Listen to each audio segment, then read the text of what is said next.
Pois bem, segundo, elaborados essas regras gerais, isso que a gente chama de mais acadêmico, né, mais teórico, agora a gente vai ter que entrar numa parte realmente bastante prática, que é estudar cada um desses requisitos que vão definir competências, né? Lembrando que a gente tem muitas respostas, muitas perguntas a serem respondidas até definir exatamente qual é o juízo competente para analisar cada caso que a gente tenha que ajuizar. Vamos lembrar, a primeira pergunta é a mais fundamental possível, que é a ação que nós temos na mão, a lide que nós temos que buscar algum tipo de solução judicial, é uma lide a ser proposta no Brasil? Vejam, porque a justiça brasileira não tem por que se interessar por todos os litígios do mundo. Há que haver algum vínculo que faça com que o processo minimamente tenha alguma razão para ser processado perante a justiça brasileira. Portanto, não ajuizaremos no Brasil qualquer litígio. Há que se verificar algum tipo de critério que faça com que o juiz brasileiro tenha interesse, ou a justiça brasileira tenha um mínimo de interesse na solução de uma lide.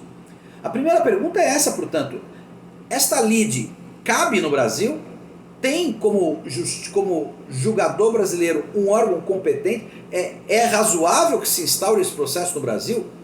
E quem dá essa resposta é um capítulo no CPC que vai do 21 até o 25 e que chama Limites da Jurisdição Nacional, ou seja, nós vamos tentar definir nesses artigos a competência internacional brasileira, ou seja, quando que a jurisdição nacional será de fato aquela que pode ou tenha que ser chamada a resolver uma lide.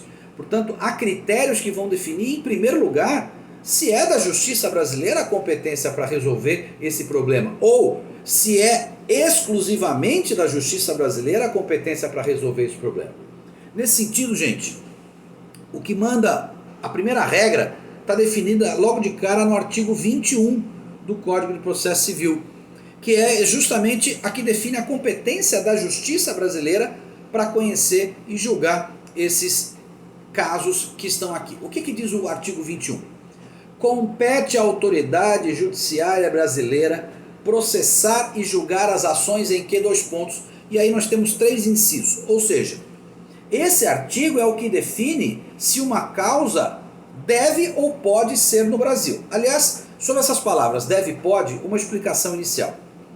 Os artigos 21 e 22 tratam do que nós chamamos de competência concorrente. O que é isso?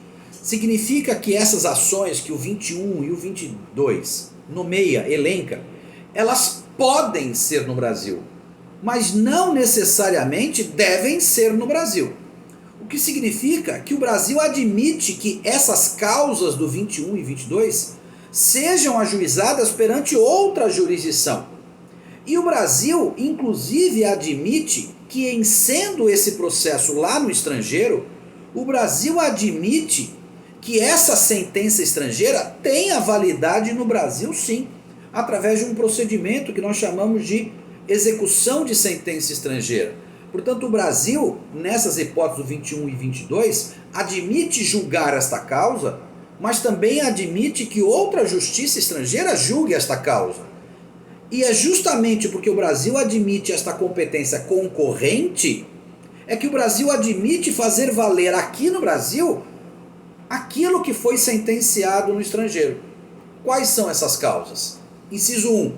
Será legitimado o Brasil, portanto, será competente a justiça brasileira, nas hipóteses em que o réu, qualquer que seja a sua nacionalidade, não importa de que nacionalidade o réu seja, estiver domiciliado no Brasil. Ou seja, a justiça brasileira aceita julgar qualquer ação em que o réu esteja no Brasil.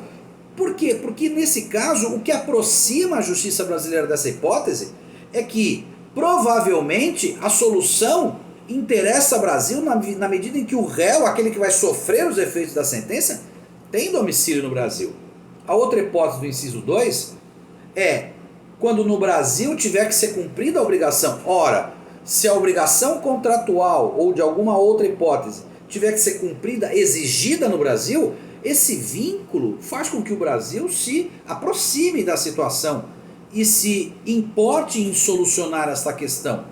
O inciso 3 diz quando o fundamento da ação seja decorrente de um fato que se deu no Brasil ou de um ato que se praticou no Brasil. Ora, se eu tenho uma indenização de um acidente que aconteceu no Brasil, isso aproxima a justiça brasileira do fato. Se eu tenho a discussão de um contrato que foi celebrado no Brasil, isso aproxima a justiça brasileira desse fato. São, portanto, elementos que permitem que o Brasil julgue, que a justiça brasileira se preocupe em julgar esse caso, mas sem negar a possibilidade de que outra justiça julgue também. E sem negar a possibilidade de validar aquilo que a outra justiça decidir. No caso do inciso 1º, de réu domiciliado no Brasil, o parágrafo único diz, e se tratando de pessoa jurídica estrangeira, basta que essa pessoa jurídica estrangeira tenha no Brasil uma agência, uma sucursal, uma filial. Isso já é o suficiente para aproximar a justiça brasileira. No inciso 2, mais uma regra de no artigo 22, mais uma regra de competência concorrente. Ou seja, o Brasil admite que lá fora julgue também. Quando? Na ação de alimentos, que é aquela ação em que alguém busca condenar alguém a pagar alimentos. Em que hipótese? Quando o credor tiver domicílio no Brasil ou residência no Brasil. Se o credor, aquele que quer buscar alimentos, tem domicílio no Brasil, o Brasil se interessa em lhe dar uma solução justa. Da mesma forma, se o réu mantiver no Brasil, o réu, aquele que tem que pagar, se o réu mantiver no Brasil propriedade, renda, benefício econômico, porque aí é razoável que o Brasil entenda que, entendo ele, um benefício econômico, propriedade, renda no Brasil, seja a justiça brasileira que vá amealhar esse patrimônio, que vá penhorar esse patrimônio, que vai, portanto, reter esse patrimônio para o pagamento. O inciso 2 estabelece que a justiça brasileira é competente sempre que a lide decorrer de uma relação de consumo e o consumidor tiver residência ou domicílio no Brasil. A justiça brasileira se interessa por defender o consumidor que esteja no Brasil, que tenha domicílio no Brasil, que tenha residência no Brasil. Portanto, se ele tiver uma lide, ainda que seja um réu estrangeiro, o fato da relação do consumo vincular um consumidor vinculado ao Brasil por domicílio ou residência faz com que o Poder Judiciário brasileiro se interesse por essa situação. E no inciso 3º, a justiça brasileira aceita resolver um litígio sempre que as partes de alguma forma desejarem ou se manifestarem no sentido de aceitar essa jurisdição brasileira, ok? E no artigo 23 estão aquelas hipóteses em que a jurisdição não é concorrente, é exclusiva brasileira, dizendo o seguinte: compete à autoridade brasileira com exclusão de qualquer outra. O que isso significa? Significa que o Brasil não admite, não convalida e não aceita executar nenhuma sentença estrangeira que trate das questões do artigo 23. Quais são elas? Aquelas ações que tratem de bens imóveis brasileiros, bens imóveis situados no Brasil. Bens imóveis situados no Brasil, só a jurisdição brasileira resolve. Em matéria de herança, essas questões que envolvem confirmação de testamento, inventário, partilha de bens situados no Brasil, sempre é a justiça brasileira que vai resolver questões de herança relativas a bens situados no Brasil, ainda que o autor seja estrangeiro. Bens situados no Brasil, ações relativas à herança de bens situados no Brasil, é a justiça brasileira.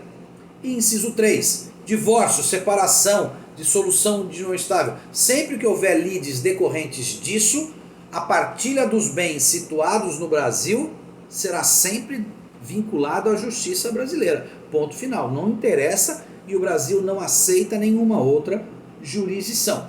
Tá bom? Última coisa, artigo 24.